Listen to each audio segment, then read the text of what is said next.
ഇപ്പോഴത്തെ ഒരു അവസ്ഥ വെച്ചിട്ട് പുതിയ പഠനങ്ങൾ പറയുന്നത് 2028 ആകുമ്പോഴേക്കും സ്വർണത്തിന്റെ പ്രൈസ് എന്ന് പറയുന്നത് 1 lakh എബവ് ആവും.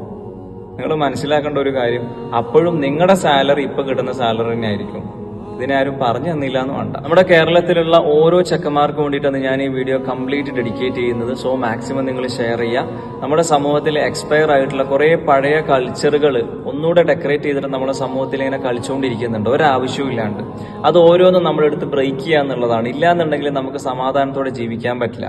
ഫോർ എക്സാമ്പിൾ പറയുകയാണെങ്കിൽ സ്വർണം മഹറായിട്ട് കൊടുക്കുന്ന വിഷയം, 1 പവൻ കൊടുക്കാൻ കഴിവുള്ളവൻ 3ഉം 4ഉം കൊടുക്കാൻ നിർബന്ധിതനാവാണ് നമ്മുടെ സമൂഹത്തിൽ.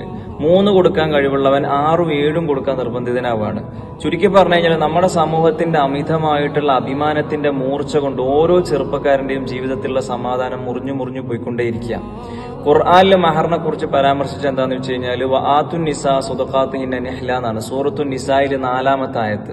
സ്ത്രീകൾക്ക് അവരുടെ വിവാഹ മൂല്യം സന്തോഷത്തോടെ സംതൃപ്തിയോടെ നൽകുക എന്നുള്ളതാണ്. അല്ലാതെ ഗോൾഡ്, സിൽവർ, ക്യാഷ് എന്നിങ്ങനെ സ്പെസിഫിക് ആയിട്ട് ഖുർആനിൽ മെൻഷൻ ചെയ്തിട്ടേ ഇല്ല. ഒന്നാമത്തെ കാര്യം. പിന്നെ കൊടുക്കേണ്ട ആളുകൾക്ക് കൊടുക്കാം, അതിലൊന്നും ഒരു തടസ്സവും ഇല്ല. പക്ഷെ നമ്മുടെ സമൂഹത്തിൽ നമ്മുടെ അമിതമായിട്ടുള്ള അന്തസ് കാണിക്കാൻ വേണ്ടിയിട്ട് നമ്മുടെ മക്കളുടെ ജീവിതത്തിലുള്ള സമാധാനത്തെ നമ്മൾ കൊലപിടിക്കുക. രണ്ടാമത്തെ കാര്യം, റസൂലുള്ളാഹി സ്വല്ലല്ലാഹു അലൈഹി വസല്ലം തങ്ങളുടെ സുന്നത്ത് എന്ന് പറയുന്നത് വെള്ളി മഹറായിട്ട് കൊടുക്കുക എന്നുള്ളതാണ്.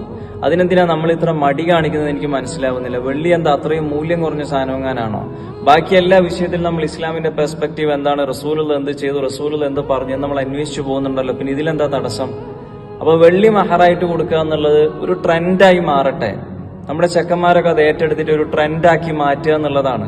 റസൂലുള്ളാഹി സ്വല്ലല്ലാഹു അലൈഹി വസല്ലം തങ്ങളുടെ സുന്നത്തിലൂടെ പുതിയൊരു കൾച്ചർ രൂപപ്പെടട്ടെ, പുതിയൊരു റവല്യൂഷൻ ഉണ്ടാവട്ടെ. നമ്മളെന്തിനീ പേടിക്കുന്നത്? റസൂലുള്ളാഹിന്റെ ബാക്ക് സപ്പോർട്ട് ഇല്ലേ സ്വല്ലല്ലാഹു അലൈഹി വസല്ലം. ഇങ്ങനെ ഒരു പുതിയ ട്രെൻഡ് ഉണ്ടായി കഴിഞ്ഞാൽ പിന്നെ നമ്മുടെ ഡിഗ്നിറ്റി അത് നെഗറ്റീവായിട്ട് എഫക്ട് ചെയ്യൂല. കാരണം പുതിയൊരു സാധനം പോപ്പുലർ ആയി കഴിഞ്ഞാൽ പിന്നെ അത് ചെയ്യാത്ത ആളുകളായിരിക്കും സമൂഹത്തിന്റെ കണ്ണിൽ മോശക്കാരായിരിക്കുക. പിന്നെ ഈ മഹറിന്റെ ഒക്കെ വിഷയത്തിൽ ബ്രൈഡിന്റെയും ചെക്കന്റെയും ഇടയിലുള്ള ഒരു മ്യൂച്വൽ അണ്ടർസ്റ്റാൻഡിംഗ് ആണ്, ഒരു മ്യൂച്വൽ അഗ്രിമെന്റ് ആണ്.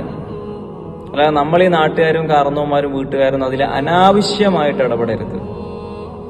മനസ്സിലായില്ലേ?